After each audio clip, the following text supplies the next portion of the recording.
आइए हम शुरुआत करते हैं न्यूटन लॉज ऑफ मोशन के साथ। और हमने इससे पहले काफ़ी कुछ पढ़ ही लिया था। तो एक बॉब इज वर्ल्ड, ठीक है, in horizontal circle by means of a string at initial speed of 10 RPM, revolutions per minute दे रखा है, 10 रिवॉल्यूशंस पर मिनट दे रखा है, ठीक है। The tension the string is 4 गुना हो जाती है while keeping the radius constant, the new speed will be क्या होगी, ठीक है।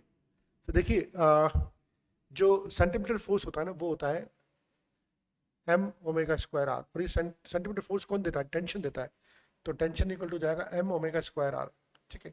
और इनिशियल स्पीड है ओमेगा आरपीएम दे रखा है, ओमेगा से ओमेगा दे रखा है मैं 10 आरपीएम, और the tension the string is 4 गुना हो जाती है, यानी कि tension is proportional to omega square, ठीक है।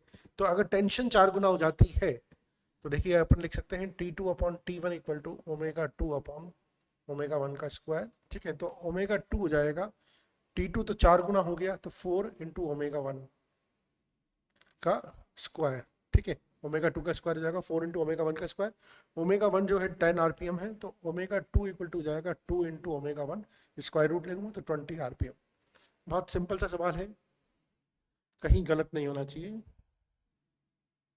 नेक्स्ट देखिए, a box of mass 5 kg is pulled up by a cord along a frictionless plane inclined at 30 degree with the horizontal। तो एक frictionless plane बना देते हैं, यहाँ पर एक 5 kg का बॉक्स है, ठीक है, और 30 डिग्री द हॉरिजॉन्टल ये एंगल है। तो हमें मालूम है यहाँ पर लगता है एम जी साइन थीटा, ठीक है। इसको पुल किया जा रहा है, the tension in the code, अच्छा जो कोड है उसमें टेंशन है 30 न्यूटन, इसके थ्रू पुल किया जा रहा है। एक्सेलेरेशन हो रहा है पुल्ड अप, यानी कि नेट एक्सेलेरेशन ऊपर की तरफ है, तो हम बोल देते हैं T minus M G sine theta equal to mass into acceleration. T की वैल्यू क्या दे रखी है? 30 न्यूटन, मास 50, 5 मास से जी 10 हो गया, साइन 130, साइन 30 120 वो 5 into A. So this is 30 minus 25 equal to 5 into A. So A equal to हो जाएगा, have I made some mistake? 30 newton M G sine theta 50, sine 30 की वैल्यू 1/2, 25, यस। तो ए इक्वल टू हो जाएगा 1 metre per second square. The acceleration of the box is 1 metre per second square. एक horizontal force है जो block ए पे लगता है इस तरह से, the mass of the blocks are 2 kg and 3 kg respectively. तो देखिए 2 kg का ब्लॉक है और ये 3 kg का ब्लॉक है। एक हॉरिजॉन्टल फोर्स है जो 10 न्यूटन का लगा है इस पे। हमसे पूछा है इन दोनों के बीच में नॉर्मल क्या होगा। तो बेसिकली जो ए और बी ब्लॉक एक दूसरे पर नॉर्मल लगा रहे होंगे वो नॉर्मल पूछा है। हम एक काम कर लेते हैं, एक्सेलरेशन निकाल लेते हैं। एक्सेलरेशन इक्वल टू होता है एफ अपॉन टोटल मास। तो एफ तो हो गया 2 न्यूटन, टोटल मास हो गया 5, 2 मीटर पर सेकंड स्क्वायर का एक्सेलरेशन हो गया। अब अलग अलग एफ बी डी बना लेते हैं। इस पर जो नॉर्मल लग रहा होगा इधर लग रहा होगा, 3 kg के ब्लॉक का एफ बी डी बना लेते हैं। इस पर एक्सेलरेशन इधर आ रहा होगा तो नॉर्मल की वैल्यू हो जाएगी 3 इंटू 2 विच इज 6 न्यूटन। बहुत ही इजी सवाल है ये, इनमें कोई समस्या नहीं होनी चाहिए। A block of mass 2 kg, एक block of mass 2 kg is placed on incline plane rough surface. अब कोएफिशिएंट ऑफ फ्रिक्शन दे रखा है mu, if g equal to 10 metre per second square, the net force पूछा है आपसे, net force पूछा है उस पर, ठीक है। तो नेट फोर्स क्या होगा, आइए निकालते हैं नेट फोर्स। देखिए ये ब्लॉक है, ये ब्लॉक है हमारा, ये एंगल दे रखा है 30 डिग्री, ये एंगल दे रखा है 30 डिग्री, ये इंक्लाइन प्लेन है, ये एंगल 90 डिग्री, कोई बात नहीं। अच्छा हमें मालूम है ये इसका जो ग्रेविटी होगा वो नीचे खींचने की कोशिश करेगा और वो हो जाएगा नेट ग्रेविटी जो लगेगा वो लगेगा एम जी साइन थीटा। और फ्रिक्शन जो फोर्स लग रहा होगा ऊपर की तरफ लग रहा होगा। फ्रिक्शन जो होता है वो हमेशा लिमिटिंग का रिलेटिव स्लाइड का विरोध अपोज करता है। तो अगर ये नीचे जाने की टेंडेंसी लगता है तो फ्रिक्शन के अपोजिट डायरेक्शन लगेगा। तो नेट फोर्स जो हो जाएगा इस पर वो हो जाएगा M G sine theta minus F R. और एफ आर की जो वैल्यू होती है ना, अगर हम इसके एम जी की बात करूँगा तो ये इसका एम जी हो गया, ये इसका एम जी कॉस थीटा हो गया और ये इसका नॉर्मल हो गया। तो एफ आर या एफ एल जो भी हमें लगना है वो mu M G cos theta. ये इस पे फ्रिक्शन पीछे की तरफ लग रहा होगा, ठीक है। ये इसमें फ्रिक्शन पीछे की तरफ लग रहा होगा, जो एफ नेट लग रहा होगा, जो एफ नेट लग रहा होगा नेट फोर्स होंगे प्लेस्ड है ना, तो नेट फोर्स जो लग रहा होगा वो लग रहा होगा mg sin theta minus mu, अच्छा म्यू की वैल्यू भी दे रखी है, म्यू mg cos थीटा। आइए mg को बाहर निकाल लेते हैं, ब्लॉक का मास कितना दे रखा है 2, तो 20 तो बाहर आ गया, sin 30 1/2 माइनस म्यू की वैल्यू दे रखी है 1/√3, म्यू की वैल्यू दे रखी है 1/√3, cos 30 की value √3/2, so this is net force जो हो गया वो जीरो हो गया, नेट फोर्स जो होगा वो जीरो लग रहा है इस पर। यानी कि अगर अब इससे ज़्यादा थोड़ा सा भी फोर्स बढ़ाता हूँ, mg sin थीटा थोड़ा सा भी बढ़ाता हूँ, इंक्लिनेशन बढ़ा देता हूँ, तो नेट नीचे की तरफ, ब्लॉक नीचे की तरफ आना शुरू हो जाएगा, बिकॉज हमने लिमिटिंग फ्रिक्शन तक का पूरा फ्रिक्शन लगा दिया है इस पर। सॉरी, एक बार पीछे चेक कर लेते हैं, आंसर सही था नहीं सही था हमारा, आंसर सही था। Next, the angular acceleration of a body moving along the circumference of a conference of a circle. तो देखिए एंगुलर एक्सेलरेशन बॉडी जो होता है along the axis of rotation, along the radius away from centre, along the radius towards centre, along the tangent to इस position. तो जो angular acceleration होता है अल्फा, जो देखिए हमें मालूम है ओमेगा इक्वल टू क्या होता है D theta by D T, और अल्फा इक्वल टू होता है D omega by D T. तो ये जो हमारी जो एक्सिस होती है उसी एक्सिस के परपेंडिकुलर होता है, मतलब बेसिकली जो प्लेन है, जिस प्लेन में सर्कुलर मोशन हो रहा है उसके प्लेन के परपेंडिकुलर, यानी कि along the axis of rotation होता है, along the axis of rotation होता है angular acceleration of body. Theoretical सवाल है, थोड़ी दिक्कत आ सकती है। Calculate the maximum acceleration of a moving car so that the body lying on the floor of the remains stationary. ठीक है, the coefficient of the static friction between the body and the floor is 0.15। तो देखिए यहाँ पर अपना एक जो concept है calculate the maximum acceleration of moving car, तो ये हमारी कोई मूविंग कार है, ठीक है, और ये मूविंग कार है, इसकी सरफेस पे कोई एक ऑब्जेक्ट पड़ा हुआ है, ठीक है, maximum acceleration moving car so that the body lying on the floor तो रिमेन स्टेशनरी। ठीक है, अगर वो स्टेशनरी है the coefficient of static friction with in body, हमसे पूछा है कि अगर वो स्टेशनरी है तो coefficient of static friction between the body and the floor is 0.5। तो यहाँ पर जो ये ब्लॉक है हमारा, और यहाँ पर हमें म्यू की वैल्यू दे रखी है 0.15। हमें मालूम है क्योंकि ये एक्सेलरेटेड मोशन है इसलिए इसमें सूडो फोर्स काम करेगा, और सूडो फोर्स की जो वैल्यू होगी मास इनटू एक्सेलरेशन हो जाएगी। ठीक है, और जो सूडो फोर्स होगा, ठीक है, वो फ्रिक्शन जो होगा वो आगे की तरफ काम करेगा। ठीक है, और फ्रिक्शन की जो वैल्यू होती है वो होती है mu N which is mu M G. ठीक है, और ये जो लिमिटिंग फ्रिक्शन होगा ये एम ए के बराबर होगा, तो एम ए इक्वल टू हो जाएगा म्यू एम जी, एम से एम कट गया। हमसे पूछा है coefficient of static friction between the body and the floor is 0.15, तो हमें ए निकालना है, तो ए इक्वल टू हो जाएगा 0.15 into G which is 1.5 metre per second square. तो अच्छा सवाल है, आ सकता है। ओके, इस डायग्राम हमसे normal reaction between 2 kg and 1 kg पूछी है। इस डायग्राम हमसे नॉर्मल रिएक्शन पूछी है 2 kg एंड 1 kg की। तो हमें सबसे पहले तो इस डायग्राम को बनाते हैं, आइए। तो ये हमारा ब्लॉक्स, ये हो गया 3 kg, ये हो गया 2 kg, ये हो गया 1 kg। So this is 3 to 1। इस पे इधर फोर्स लग रहा है 60 न्यूटन का, इधर इस पे फोर्स लग रहा है 18 न्यूटन का, है ना। तो ये फोर्स लग रहा है 60 न्यूटन का। ये फोर्स तो हमें दे रखे हैं, ये थीटा में दे रखा है 30 डिग्री। हमें मालूम है कि एक ग्रेविटी का भी एक पार्ट लग रहा होगा जिसको बोलते हैं mg sin थीटा, वो भी ड्राइव कर रहा होगा नीचे की तरफ। ठीक है, तो नीचे की तरफ अगर दोनों फोर्सेस से देखा जाता है mg sin थीटा, ये हो जाएगा 60 इंटू 1/2, 3 + 2 + 5 6, जी से मल्टीप्लाई किया 60 इंटू 1/2, ये हो जाएगा 30 न्यूटन का। तो यानी कि एक तरह से ये ब्लॉक क्या हो गया, इस ब्लॉक पे 30 न्यूटन का फोर्स यहाँ पर लग रहा है, 80 न्यूटन का फोर्स यहाँ पर लग रहा है। ठीक है, या मैं इसको दोबारा बना लेता हूँ, है ना, इसको दोबारा बना लेता हूँ। ये ब्लॉक लिया मैंने, इस पे देखिए 18 न्यूटन यहाँ से लग रहा है, और 60 न्यूटन भी, 30 न्यूटन भी यहाँ से लग रहा है, और ये ब्लॉक ऊपर की तरफ कितना फोर्स लगा रहा है, ये लगा रहा है हमारा 60 न्यूटन का फोर्स लगा रहा है। कंबाइंड ब्लॉक है, 6 kg का ब्लॉक है। ठीक है, ये कंबाइंड ब्लॉक है, इस पे 60 न्यूटन का फोर्स ऊपर की तरफ लग रहा है, 18 न्यूटन इधर लग रहा है, वो ग्रेविटी की जो कंपोनेंट लग रहा है 30 न्यूटन लग रहा है। तो पहले तो हम इसका एक्सेलरेशन निकाल लेते हैं, पूरे का एक्सेलरेशन क्या हो जाएगा। हमें मालूम है ये फोर्स ज़्यादा है, ये फोर्स कम है, ये 60 है, ये 48 है। तो 60 माइनस 48 अपॉन 12, 6। तो this is 2 metre per second square का एक्सेलरेशन, यानी कि पूरे के पूरे ब्लॉक ऊपर की तरफ जा रहे हैं, 2 मीटर पर सेकंड स्क्वायर का एक्सेलरेशन हो गया। हमसे इन दोनों के बीच में नॉर्मल पूछा है, तो मैं इस ब्लॉक का अलग से एफबीडी बना लेता हूँ। इस पर नॉर्मल ऐसे लग रहा होगा, इसका एक्सेलरेशन ऐसे हो रहा है, और इस ब्लॉक का मास है 1 kg, तो नॉर्मल हो जाएगा मास इंटू एक्सेलरेशन। मास 1 है, एक्सेलरेशन 2 है, तो न्यूटन जो जो फोर्स हो जाएगा वो कितने हो जाएगा। अच्छा, एक और चीज़ है, इस पर ये भी तो लग रहा है नॉर्मल। हाँ ठीक है, ठीक है, ऐसा नहीं होगा क्योंकि इस पर एक और ब्लॉक, एक और फोर्स ऊपर की तरफ लग रहा है 18 न्यूटन का। यस, तो इसका जो नॉर्मल का बनेगा एफबीडी वो बनेगा n minus 18 equal to 1 into 2, so n equal to हो जाएगा 20 न्यूटन। n इक्वल टू जाएगा 20 Newton.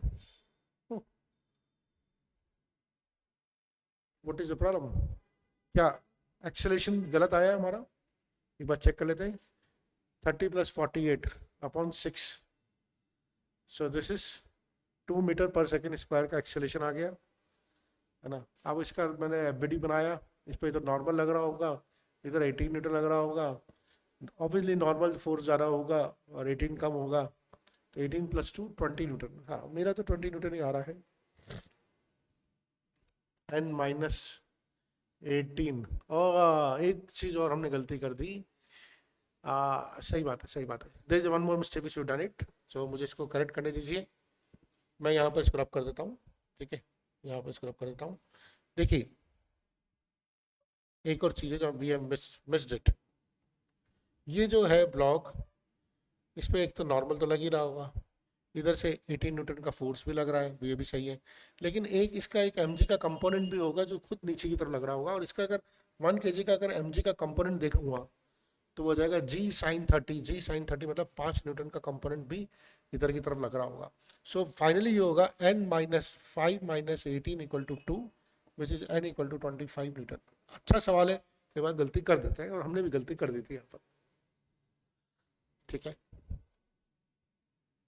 Next, the restoring force of the spring with the block attach to the free end of the spring. देखिए हमें मालूम है कि restoring force जो होता है वो डिस्प्लेसमेंट के हमेशा नेगेटिव होता है, ठीक है। यानी अगर डिस्प्लेसमेंट पॉजिटिव है तो रिस्टोरिंग फोर्स नेगेटिव होगा, और डिस्प्लेसमेंट नेगेटिव है तो रिस्टोरिंग फोर्स पॉजिटिव होगा। तो देखिए ये है फोर्स वर्सेस डिस्प्लेसमेंट का ग्राफ। अगर डिस्प्लेसमेंट पॉजिटिव है फोर्स नेगेटिव लगा, और अगर डिस्प्लेसमेंट नेगेटिव होगा तो फोर्स पॉजिटिव जाएगा। तो ग्राफ की जो वैल्यू होगी वो ये वाली हो जाएगी, ठीक है। ज्यादा अच्छी तरह से हम इसको एसएचएम में पढ़ेंगे। नेक्स्ट, स्टैंडर्ड तरीका वही है, इन सवालों को खुद करिए, ठीक है। वीडियो को पॉज कीजिए और खुद ट्राई कीजिए, तभी हो पाएगा सवाल, ठीक है। आइए, the angular speed of a flywheel moving with uniform angular acceleration changes from 1200 RPM to 310 RPM, ठीक है। 300 आरपीएम। देखिए जब भी हमें ये 1200 आरपीएम दे रखा है ना, तो हम पहले ओमेगा निकाल लें। ओमेगा हो जाएगा 1200 आरपीएम अपॉन, मैं इसको सेकंड में चेंज कर दूंगा, तो ये हो जाएगा मेरा 20 आरपीएस, और 20 revolutions per second is your omega. Omega equal to 2π/t होता है, और एक रिवॉल्यूशन मतलब 2π होता है।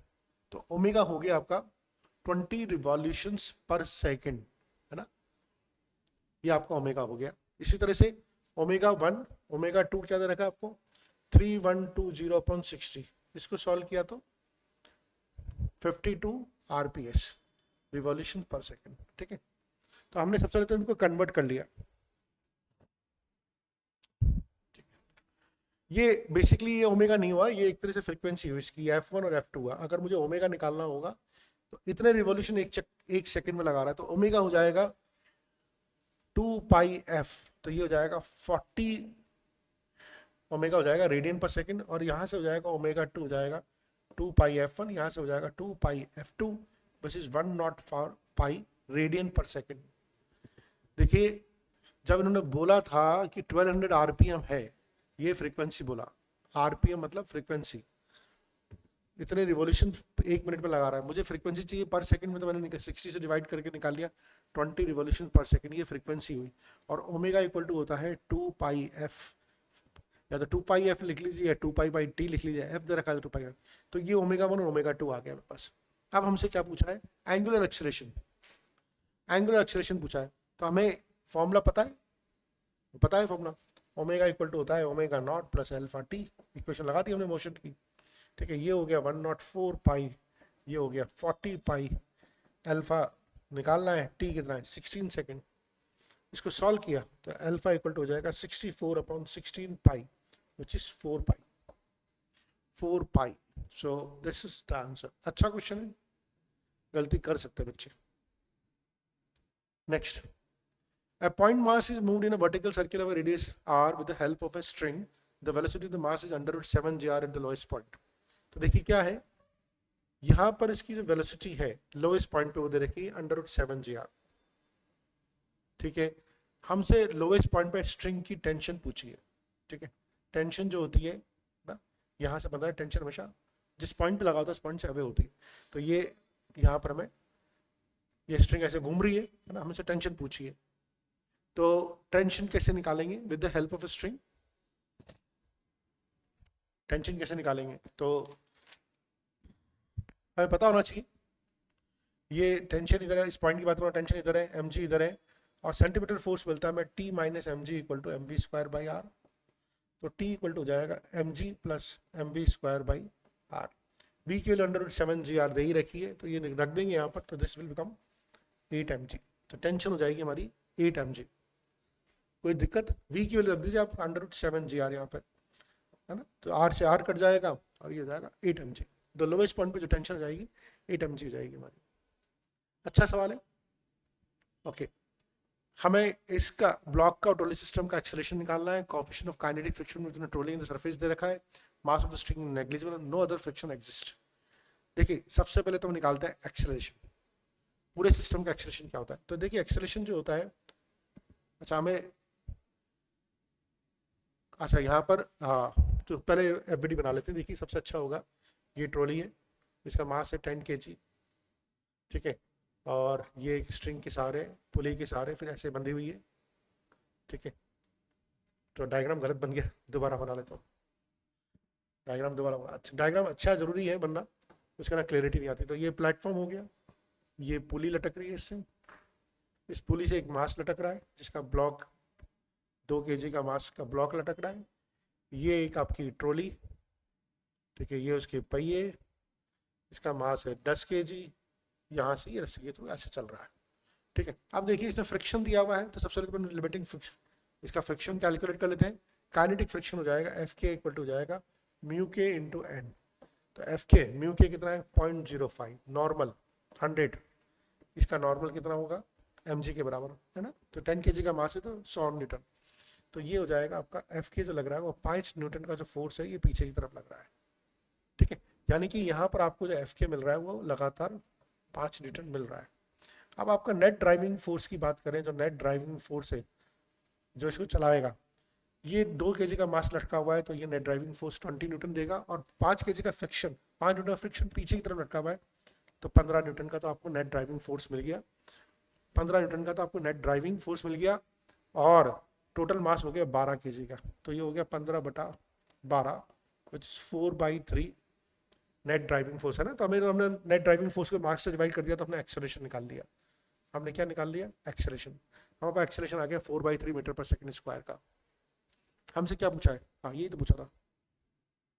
अच्छा 15/12 मैं किससे कैंसिल आउट करूँगा, ओहो ओहो 3 से करूँगा तो 5/4 से कैंसिल हो जाएगा। 3 से कैंसिल आउट 5/4, और 5/4 का मतलब हो गया 1.25 मीटर पर सेकंड स्क्वायर, है ना। ये आ गया 1.25 मीटर पर सेकंड स्क्वायर। अच्छा सवाल था, okay. Two bodies of mass 4 kg and 6 kg are tied to ends of a massless string. The string passes over a pulley. Acceleration system निकालता है। Acceleration system होता है नेट ड्राइविंग फोर्स।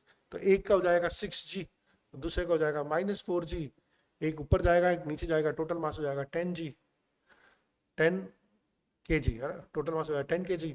तो this is 2g/10, this is g/5। तो g/5 का acceleration हो जाएगा in terms of gravity. ये तो बिल्कुल आसान सवाल है, गलत बिल्कुल नहीं होना चाहिए।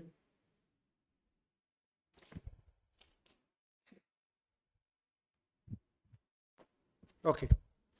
A body of mass m is kept on a rough horizontal surface. Horizontal force is applied on the body. तो देखिए बॉडी है ना, उस पर मैंने कोई हॉरिजॉन्टल फोर्स अप्लाई किया हुआ है. It does not move. Obviously अगर मूव नहीं कर रहा तो एक लिमिटिंग फ्रिक्शन इस पे काम कर रहा होगा. ठीक है.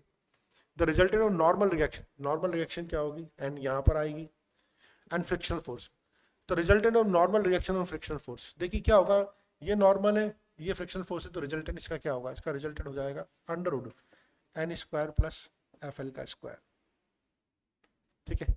और जब तक ये मूव नहीं कर रही, हमसे क्या पूछा हुआ है कि the resultant of the normal force on acting on the object is. इसका मतलब है, इसका क्या मतलब है कि ये जो फोर्स है इस रिजल्टेंट से तो कम है, तभी तो मूव नहीं कर रही. अगर ये फोर्स इस रिजल्टेंट से ज्यादा होगी होता तो मूव करना शुरू कर देती. ठीक है. और एन की वैल्यू क्या लिख सकता हूं मैं? एन की वैल्यू लिखता हूं म्यू एम जी. नहीं सॉरी, एन की वैल्यू तो लिख सकता हूं मैं एम जी, और एफ एल की वैल्यू लिख सकता हूं मैं म्यू एम जी. ठीक है.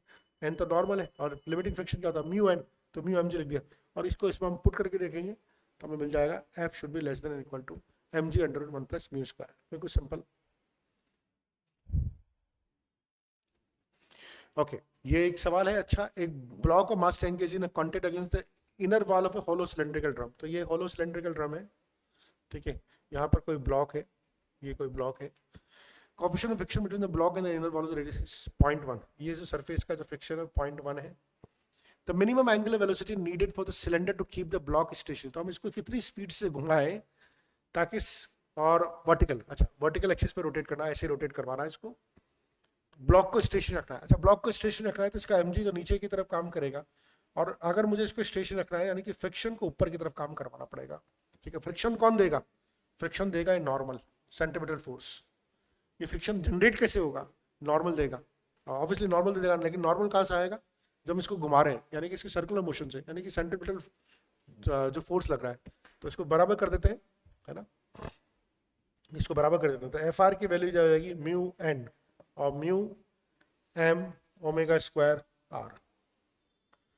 ठीक है. मिनिमम एंगुलर वेलोसिटी निकालनी तो ये तो लिखना ही पड़ेगा मुझे. ठीक है. एम ओमेगा स्क्वायर, और इसके this should be equal to M G. This should be equal to M G. तो हमने क्या काटना है काट दो. म्यू की वैल्यू पता है 0.1 है ना. म्यू की वैल्यू पता है 0.1 ओमेगा स्क्वायर. आर की वैल्यू क्या दे रही? 1 मीटर. जी की वैल्यू कितनी दे रही? 10. इसको सॉल्व कर लिया तो ओमेगा स्क्वायर इक्वल टू आ गया 100, और ओमेगा बराबर आ गया 10. तो ओमेगा इक्वल टू आ जाएगा 10 रेडियन पर सेकेंड. अच्छा सवाल है. Next. A mass m is attached to a thin wire and whirled in a vertical circle. The wire is mostly likely to break. देखिए, अगर वर्टिकल सर्किल में ब्रेक कर रहा घुमाता हूँ तो सबसे ज़्यादा टेंशन जो होती है लोएस्ट मोस्ट पॉइंट पे होती है, और सबसे कम टेंशन होती है ऊपर वाले पॉइंट पे. क्यों होती है? इसका भी रीजन समझ लेते हैं. ये टेंशन है, ये एम जी है, तो T minus M G equal to हो जाएगा एम ओमेगा स्क्वायर आर. तो T square sorry M V square by R. तो टेंशन अगर ये ए पॉइंट है और ये बी पॉइंट है तो टी इक्वल टू हो जाएगा M G plus M V square by R. तो आप देखें टेंशन यहाँ पर सबसे ज़्यादा होती है, और अगर यहाँ पर आता है तो टेंशन भी इधर, एम जी भी इधर, तो हो जाएगा T plus M G equal to M V square by R. तो टी बी हो जाएगा M V square by R minus M G. तो आप देख सकते हैं सबसे नीचे वाले वायर पर टेंशन सबसे ज़्यादा होती है, तो उसके टूटने की संभावना भी सबसे ज़्यादा आएगी. Mass is at the lowest point.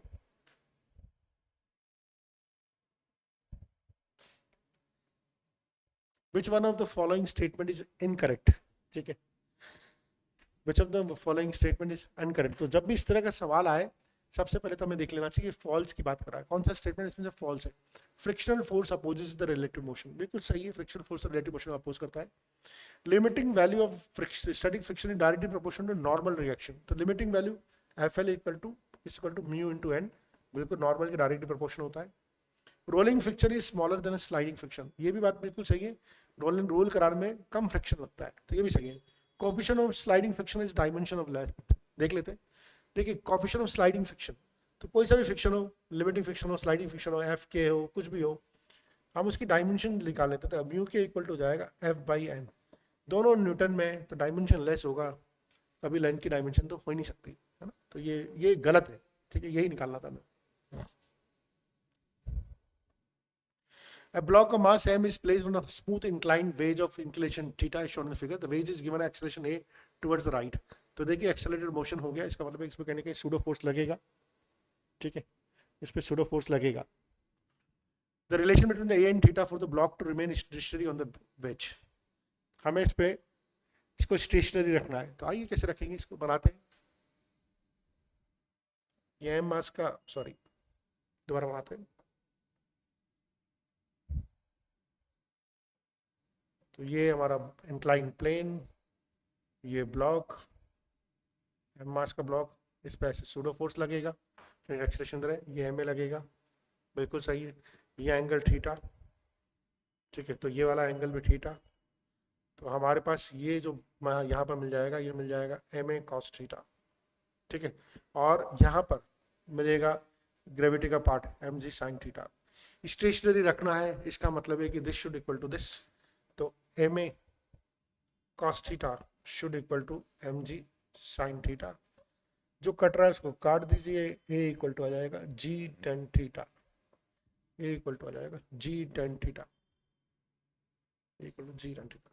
ये बड़ा स्टैंडर्ड सा सवाल है, रिजल्ट भी आप याद रखना चाहे तो याद रख सकते हैं. ओके, अच्छा सवाल है क्वेश्चन नंबर 18.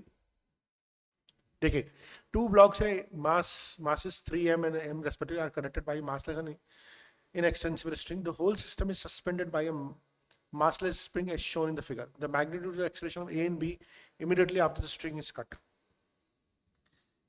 अगर स्ट्रिंग को कट करते हैं तो उसके बाद इनमें क्या एक्सेलरेशन आएगा, ठीक है, तो ये निकालना है हमें. चलिए पहले तो अपन एक काम करते हैं, स्प्रिंग के बिफोर कटिंग द स्ट्रिंग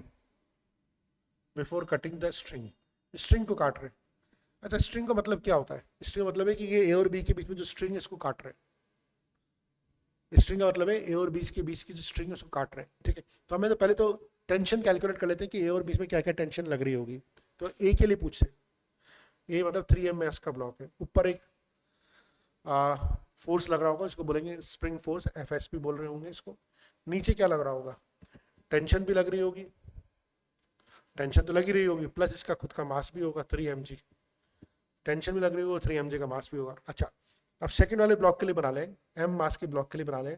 तो नीचे तो लग रही होगी mg, नीचे लगा रहा होगा mg, और उससे ऊपर लग रही होगी टेंशन. क्योंकि इक्विलिब्रियम में तो हम बोल सकते हैं T इक्वल टू mg. तो यहाँ पर भी क्या हो जाएगा, F स्प्रिंग इक्वल टू हो जाएगा 4mg. तो ये चीज़ समझ में आनी चाहिए कि यहाँ पर जो टेंशन लग रही होगी वो लग रही होगी 4mg, यहाँ पर जो टेंशन लग रही होगी वो लग रही होगी सिंपल mg, ठीक है. अब क्या होगा,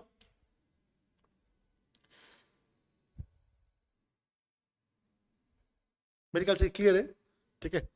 अब हमने क्या किया, तो हमारे यहाँ पर हाँ, अब हमने इसको स्ट्रिंग को कट कर दिया. अब हम स्ट्रिंग को कट कर देंगे, ठीक है. अब हम स्ट्रिंग को कट करेंगे. अगर हम स्ट्रिंग को कट कर देते हैं तो ये 3m मास का ब्लॉक है, 3m मास का ब्लॉक है. इसकी टेंशन कितनी होगी नीचे, इसका mg लग रहा होगा 3mg नीचे, ठीक है. इसका 3mg नीचे लग रहा होगा क्योंकि हमने स्ट्रिंग को कट कर दिया. तो b तो अलग हो ही गया, b अलग हो गया तो इसका खुद का ही b तो अलग ही हो गया. तो ये ब्लॉक सिर्फ अपनी वजह से नीचे जा रहा है, और ऊपर अभी भी स्प्रिंग जो फोर्स है वो अभी एकदम से कम नहीं हुआ, वो स्प्रिंग फोर्स अभी भी क्या होगा 4mg होगा. तो इसका जो एक्सेलरेशन हो जाएगा वो हो जाएगा 4mg minus 3mg upon 3m which is m/3, sorry which is g/3. तो इसका जो एक्सेलरेशन हो जाएगा वो तो हो जाएगा g/3. और दूसरा जो ब्लॉक है, अब आपने उसकी टेंशन को तो कट ही कर दिया, वो तो अपने mg से नीचे जा रहा है, तो उसका एक्सेलरेशन तो जो डाउनवर्ड एक्सेलरेशन है g वही हो जाएगा. तो g/3 और g. अच्छा सवाल है, ठीक है. कई बच्चों को दिक्कत आती है इसमें. A spring of force constant K is cut into the lens, ठीक है, and they are connected in series and the new force constant is K. If they are connected in parallel then force constant K dash. तो पहले हमने क्या किया कि ना इनको सीरीज में कनेक्ट कर दिया, फिर इनको पैरेलल में कनेक्ट कर दिया. आप बताइए कि आप उनका रेशो क्या होगा. तो देखिए, हमें मालूम होना चाहिए जो स्प्रिंग कांस्टेंट होता है वो लंबाई के इनवर्सली प्रोपोर्शनल होता है. जो स्प्रिंग कांस्टेंट होता है, यानी अगर आप उसको एक आपकी जो स्प्रिंग है, ये आपकी स्प्रिंग है, ठीक है, और अगर आपने इस पूरी स्प्रिंग का के था और अगर आपने दो पार्ट में कट कर दिया तो इस पार्ट का स्प्रिंग कांस्टेंट हो जाएगा 2k, इस पार्ट का भी स्प्रिंग कांस्टेंट हो जाएगा 2k। तो स्प्रिंग कांस्टेंट जो होता है इस इनवर्सली प्रोपोर्शनल टू लेंथ होता है, यानी जैसे जैसे लेंथ कम होती जाएगी स्प्रिंग कांस्टेंट बढ़ता जाएगा। तो अब आपने इसको काटा, एक एल लंबाई का था उसको आपने 1:2:3 के रेशो में काट दिया, 1:2:3 के रेशो में काट दिया आपने। तो इस पहले पार्ट का जो स्प्रिंग कांस्टेंट हो जाएगा 6k, दूसरे वाले का 3k और बाद वाले का 2k हो जाएगा। ठीक है, अगर इस पूरे का स्प्रिंग कांस्टेंट k था तो हमने बोला लेंथ का इनवर्स प्रोपोर्शन होता है, तो इसकी लेंथ 1/6 होगी। इसकी लेंथ, इस वाले पार्ट की लेंथ क्या है 1/6, तो इसका स्प्रिंग कांस्टेंट 6 टाइम। इस वाले पार्ट की लेंथ 2/6, तो इसका स्प्रिंग ऐसे हो जाएगा। ठीक है, अब आपने क्या किया, इनको सीरीज में कनेक्ट किया। ठीक है, अपने सीरीज में कनेक्ट किया। देखिए सीरीज में जो स्प्रिंग कांस्टेंट होता है वो 1/k इक्वल टू जाएगा 1/6k plus 1/3k plus 1/2k। तो इसको अगर आप सॉल्व करेंगे, सो दिस इज 6 k तो आ गया एलसीएम, इसको सॉल्व करेंगे 1 + 2 + 3, so again k dash equal to हो जाएगा k सीरीज में। ठीक है, और अगर हम इसको पैरेलल में कनेक्ट करते हैं, तो k डबल डैश ये सब जुड़ जाएंगे, ये हो जाएगा 11k। तो अगर k डैश और k डबल डैश का रेशो पूछता है तो 1:11। अच्छा सवाल है, 1:11 ये रेशो आ जाएगा। Next, in this given figure, अगर this represents the total acceleration of a particle moving in the clockwise direction, circle of radius 2.5 meter at a given instant of time. The speed of the particle पूछिए हमसे पूछिए speed of the particle. हमें मालूम है कि ये जो part A है इसका जो हॉरिजॉन्टल कंपोनेंट होगा वही तो हमें सेंटीमीटर एक्सेलेरेशन देगा, यानी कि 15 cos 30 will give the centimetre acceleration. Centimetre acceleration value क्या होती है v²/r। तो स्पीड ऑफ द पार्टिकल पूछिए 15 cos 30 यानी कि 15 × √3/2, r कितना है 2.5, तो 5/2 इक्वल टू v²।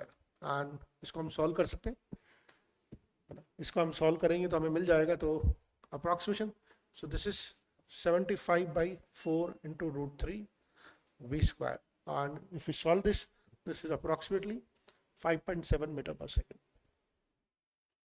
तो ये एक अच्छा सवाल था। A particle of mass 10 gram moves along a circle of radius 6.4 centimeter with a constant tangential acceleration. What is the magnitude of acceleration of the kinetic energy of the particle becomes this by the end of second revolution after the beginning of the motion? So this is a very good question. आप चाहे तो video pause करके try कर सकते हैं कि हम इसको कैसे करेंगे। आइए एक एक करके चीजें लिख लेते हैं। हमें दे रखा है मास दे रखा है 10⁻⁻² kg। ठीक है, रेडियस दे रखी है 6.4 metre. Constant tangential acceleration, constant tangential acceleration मतलब 80 कुछ है, 80 की कुछ वैल्यू लेट्स से k मान लिया, 80 की वैल्यू कांस्टेंट टेंजेंशियल k मान लिया। ठीक है, what is the magnitude of this acceleration? The kinetic energy of the particle becomes equal to the by the end of second revolution. देखिए second revolution मतलब है कि थीटा कितना ऐसा हो चुका है 4π रेडियन ट्रेवल कर चुका है। ठीक है, हमसे पूछा है मैग्नीट्यूड ऑफ दिस एक्सेलरेशन, हमसे 80 की वैल्यू पूछी, यानी k की वैल्यू पूछी, सिंपल सी बात है। सेकंड रिवॉल्यूशन 2 चक्कर कट चुके हैं।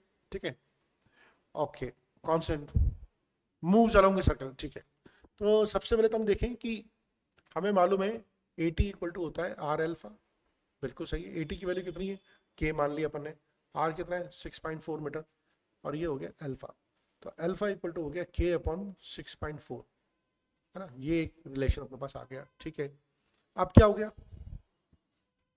क्या अपन ये लिख सकते हैं omega equal to omega naught का square plus 2 alpha theta.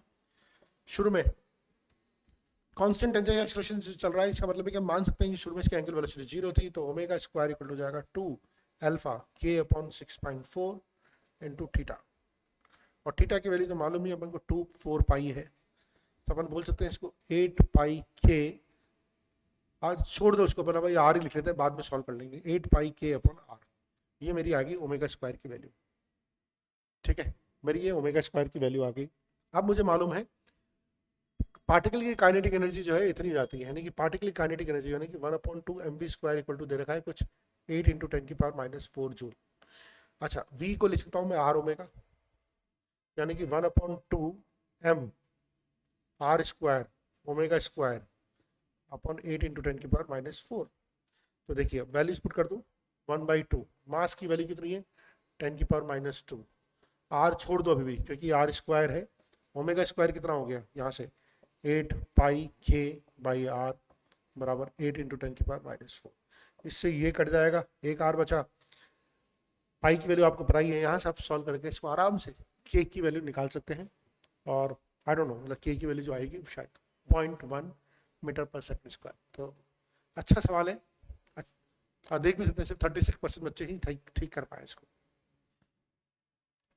What is the minimum velocity with which a body of mass m must enter a vertical loop of cyclotron so that it can complete the loop? ठीक है, तो हमें वैसे तो पता होना चाहिए, अगर वेलोसिटी 5 g से कम होती तो लूप को कंप्लीट नहीं कर पाते। ठीक है, तो हमें कितनी यहाँ पर हमें मिनिमम देखिए, हाँ मान लीजिए कि यहाँ पर एक v1 वेलोसिटी सेंटर होता है, यहाँ पर v2 वेलोसिटी चाहिए। ठीक है, तो हम पहले तो देख लेते हैं कि v2 वेलोसिटी कितनी चाहिए होती है। देखिए इस जगह आप क्या कर सकते हैं, t और mg दोनों नीचे की तरफ लग रहे हैं, है ना, तो t minus M G equal to M V two का स्क्वायर बाई आर,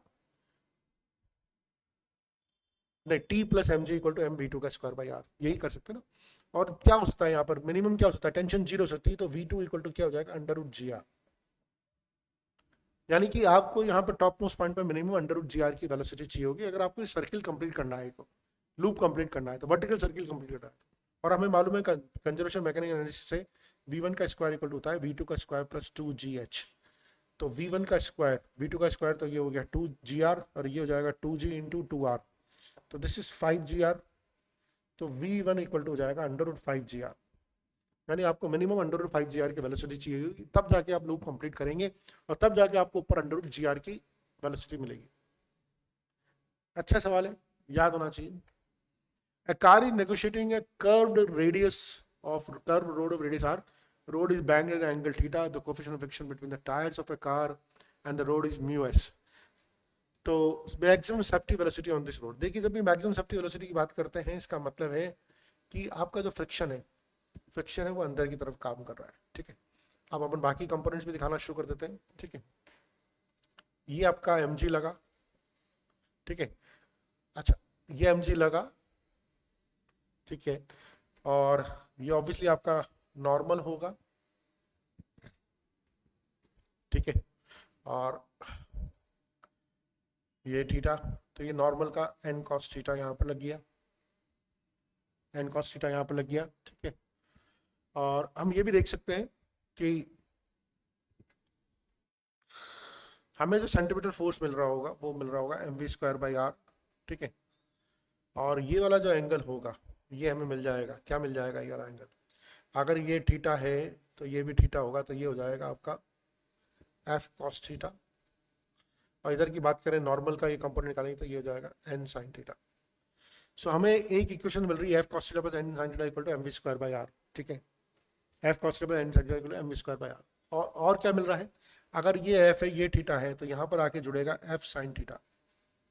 तो दो इक्वेशन जो हम लिखना चाहते हैं लिख सकते हैं, F cos theta plus N sine theta equal to M V square by R. हालांकि इतनी मेहनत करने की जरूरत नहीं, मैं आपको जो तरीका बताऊंगा उसमें सब फॉर्मूला निकालने की जरूरत नहीं है। और एक और है M cos theta plus F sine theta equal to N cos theta, है ना, ये दो फॉर्मूले हो गए और इससे मैक्सिमम वेलोसिटी का ड्राइव कर सकते हैं।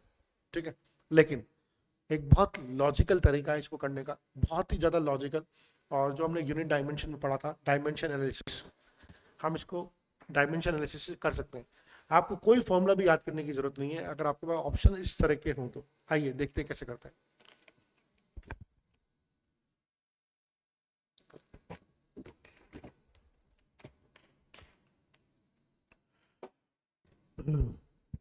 चलिए देखिए, बाकी तो सब चीजें समझ में आती है, सब तो डायमेंशन लेस है, mu S plus tan theta सब तो डायमेंशन लेस है, यानी कि जो वेलोसिटी की डायमेंशन होगी डिपेंड करेगी जी आर स्क्वायर, एक ऑप्शन में, एक ऑप्शन में आ गया जी आर, एक ऑप्शन में आ गया जी बाई आर, एक ऑप्शन में आ गया जी by are square.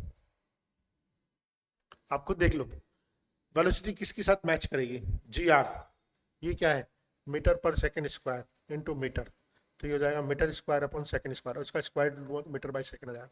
Second option के अलावा कोई और ऑप्शन फिट ही नहीं बैठेगा। आप डायमेंशन एनालिसिस लगा के देख लीजिए, G R square metre per second square into metre square, तो मीटर क्यूब हो गया, मीटर क्यूब हो गया, उसकी स्क्वायर रूट लेंगे मीटर की पावर 3/2, बन ही नहीं रहा। इसके अलावा और कोई ऑप्शन बैठता ही नहीं है। डायमेंशन एनालिसिस लगा के देखिए। तो इस तरह के सवाल में जरूरी नहीं कि आप इतना बड़ा सारा काम करें, आप सिंपल डायमेंशन एनालिसिस लगा के देखेंगे तो सवाल हो जाएगा। जी आर की डायमेंशन और वेलोसिटी की डायमेंशन को मैच कर लीजिए, ये होगा नहीं, ये हो नहीं रहा, ये भी नहीं हो रहा, एक ही हो रहा है। हाँ, ये सब जगह लगेगा नहीं, अगर ऑप्शन सिमिलर टाइप हो जाता तो मुश्किल हो जाती। लेकिन मुझे लगता है कि यहाँ पर ये आपकी ये वाली इंटेलिजेंस भी चेक की जाती है कि आप डायमेंशन एनालिसिस को कितना अच्छी तरह से यूज कर सकते हैं। तो यहाँ पर डायमेंशन एनालिसिस यूज कीजिए, ये म्यू प्लस tan थीटा होगा, म्यू माइनस tan थीटा होगा, इन सबकी कोई रिक्वायरमेंट ही नहीं है आपको, है ना, और ये आंसर आ जाएगा आपका। Applying with the box on it, it is gradually raised about the other end as the angle of inclination with the horizontal surface reaches 30 degrees. The box starts to slip and slides 4 meters down the plank in 4 seconds. The coefficient of static friction between the box and the plank will be respectively. तो अभी अच्छा सवाल है कि सबसे पहले तो अभी निकालते हैं कि भाई हाँ निकालते हैं, आइए।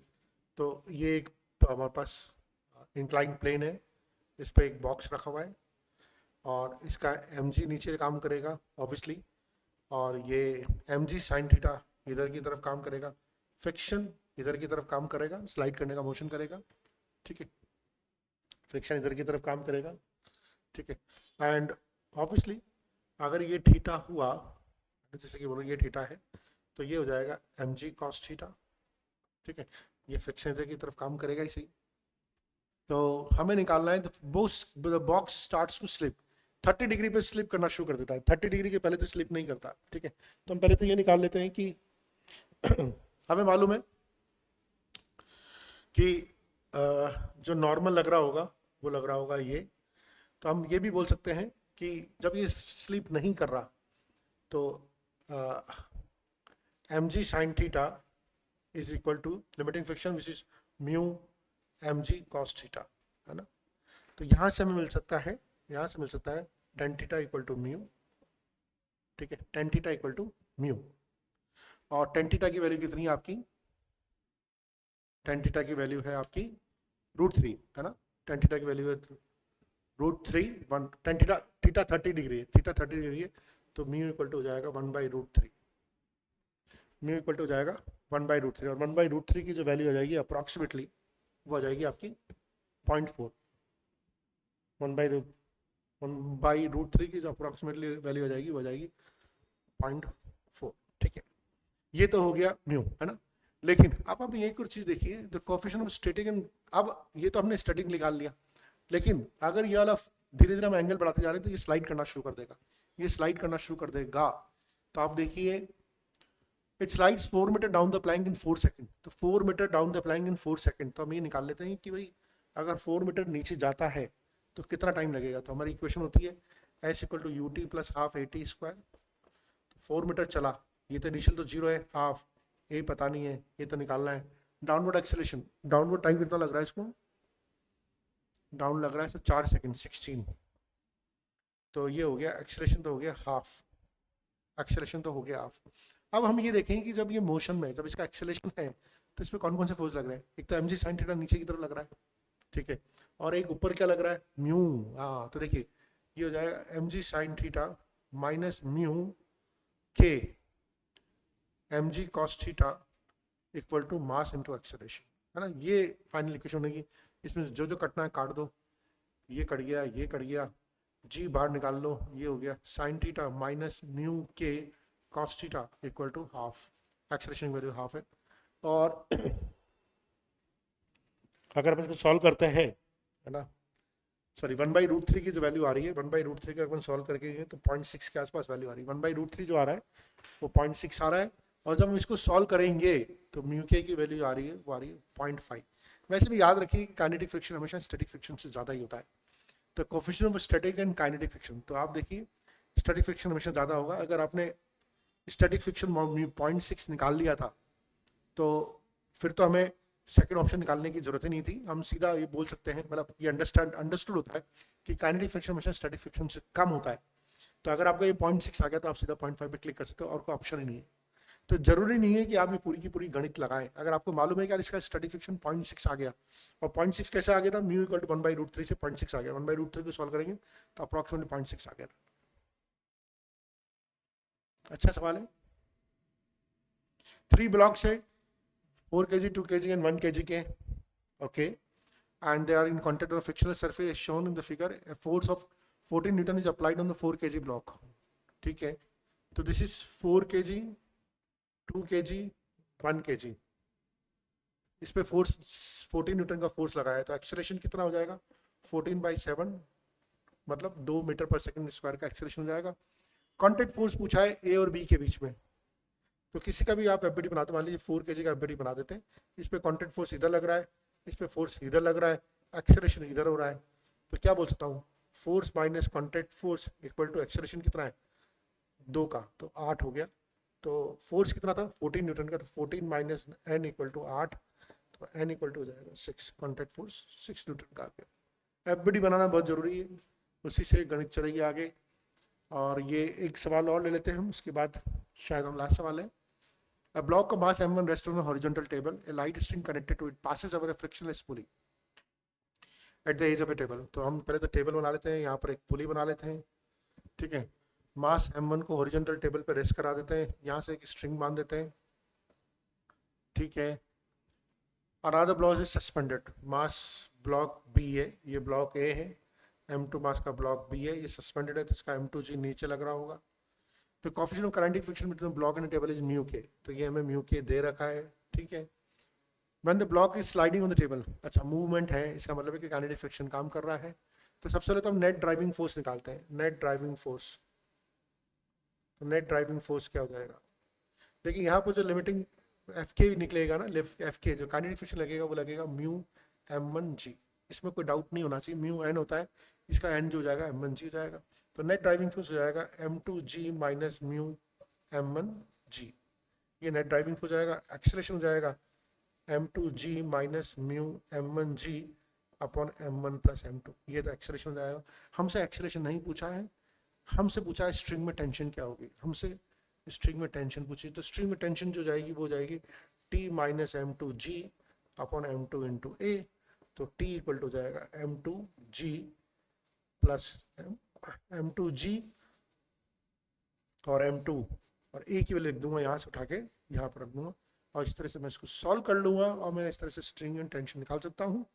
और ये जो वैल्यू आ जाएगी वो m1 m2g 1 प्लस म्यू के अपन g, ये वाले आंसर हमारा आ जाएगा। अच्छा सवाल है, आइए लास्ट सवाल आज हम करते हैं। A road of width is supported by 2 parallel knife edges, okay, A and B equivalent horizontal.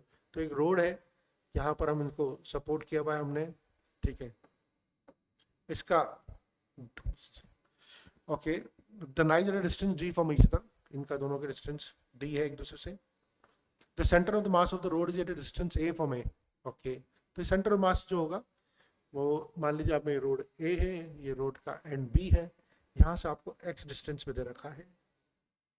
The normal reaction on ए, हमसे नॉर्मल रिएक्शन, ये नॉर्मल रिएक्शन एन ए यहाँ पर लग रही होगी, यहाँ पर नॉर्मल रिएक्शन एन बी यहाँ पर लग रही होगी, ठीक है, ओके। हमसे नॉर्मल रिएक्शन पूछी है, ओके। तो हम देख सकते हैं कि ये वाली जो डिस्टेंस है ये हो जाएगी d माइनस एक्स, ठीक है।